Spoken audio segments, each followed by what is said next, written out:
If you want to learn swimming and I tell you that पानी में तैरने के लिए आपको पानी में ऐसे हाथ पैर करने की जरूरत है, ऐसे बॉडी को करने की जरूरत है, and then only you will be able to swim well. You really think केवल बताने से आप तैर सकते हैं? It can never happen. जब तक आप पानी में नहीं जाओ तब तक आप तैरना नहीं सीख सकते। Same with driving. I tell you this is clutch, this is gear, this is steering. आप ऐसे करोगे तो गाड़ी चलने लग जाएगी। It can never happen until you sit on a driving seat. जब तक आप ड्राइविंग सीट पर नहीं बैठते you can never learn how to drive. Same with English. जब तक आप इंग्लिश बोलेंगे नहीं, केवल ग्रामर को पढ़ते रहेंगे, सेंटेंसेस बनाते रहेंगे, so yes आप सेंटेंस बनाना सीख जाएंगे, बट आप बोल नहीं पाएंगे। You will have always problem with the spoken part. आपको हमेशा प्रॉब्लम रहेगी स्पीकिंग में, क्योंकि आपने ग्रामर पढ़ी है, आपने थ्योरी पढ़ ली है, बट आपने प्रैक्टिकल नहीं किया। You have not done the practical and that is why आप हमेशा फेस करेंगे problem in speaking. It is a common misconception that to be able to speak any language, you need to learn all grammar rules.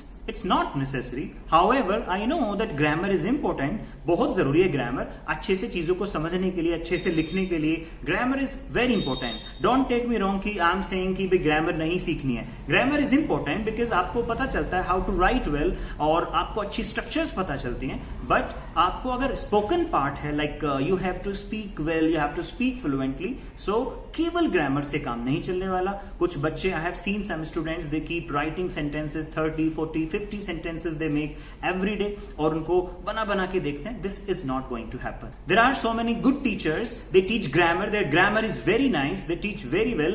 आपकी उनकी grammar बड़ी अच्छी होती है, but they are not as fluent as other speakers are because they have focused on theory more, not on the practical part, right? So that is the main thing. आपको focus करना पड़ेगा speaking पे, आपको focus करना पड़ेगा बोलने पे। Initially गलतियां होंगी, मिस्टेक्स होंगी, but with the passage of time आप सीख पाएंगे कि बोलते कैसे हैं।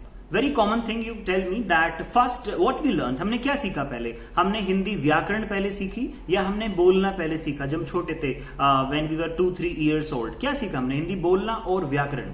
योर आंसर विल बी पहले हमने हिंदी बोलना सीखा था। Yes, we were speaking all around, बहुत बोलते थे हम, we were speaking a lot and everybody all around us they were speaking in Hindi. हमने हिंदी तभी तो बोलना सीखा, we were listening, हम सुन रहे थे, हम ऑब्जर्व कर रहे थे।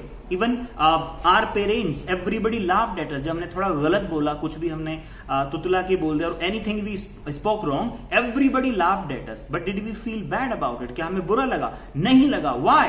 बिकॉज इवन हमें तो अच्छा लगा, we felt good that they are laughing because of us. They laughed, we also laughed, right?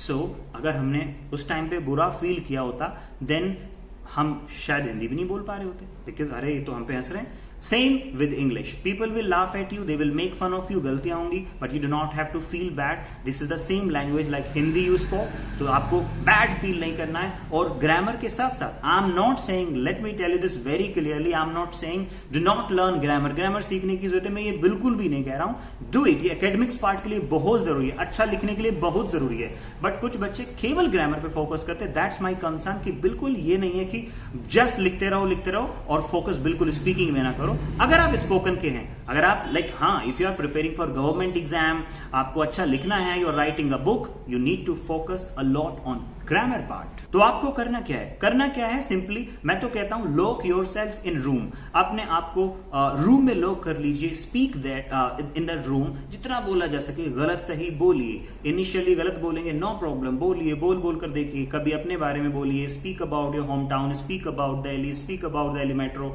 Speak about your room, speak about your family, your favourite teacher, speak about your favourite hero, cricket match, Virat Kohli, anybody you think of, जिसको भी जिसके बारे में आप बोलना start कर दीजिए। That's it you need to do. And there are lot of good things like बहुत अच्छा you can read good content, अच्छी बुक्स, अच्छे novels you can read. There are lot of good videos you can watch from YouTube. बहुत अच्छी videos आप देख सकते हैं। It will definitely help you to grow. Spoken में अच्छा ग्रो करने के लिए आपको सुनने की, a good listener is always a good speaker.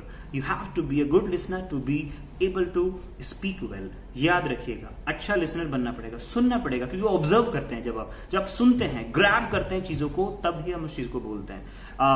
सब क्या है, अक्यूमुलेशन ही तो है। What ever I am speaking, this is the accumulation. ये सब एक अमेलगमेशन है, जो मैंने सुना, रीड किया, कहीं पे पढ़ लिया, कहीं से सुन लिया, that is what I am speaking. Same with you, जो भी आप बोल रहे हैं, that is all about the mixture, जो कहीं से सुना, रीड किया। सो ग्रैब करते हैं, इसलिए लिसनिंग बहुत जरूरी है, और I think this will help you a lot. और प्लीज आज से ही फोकस कर दीजिए। Thank you very much. I hope this video will help you a lot.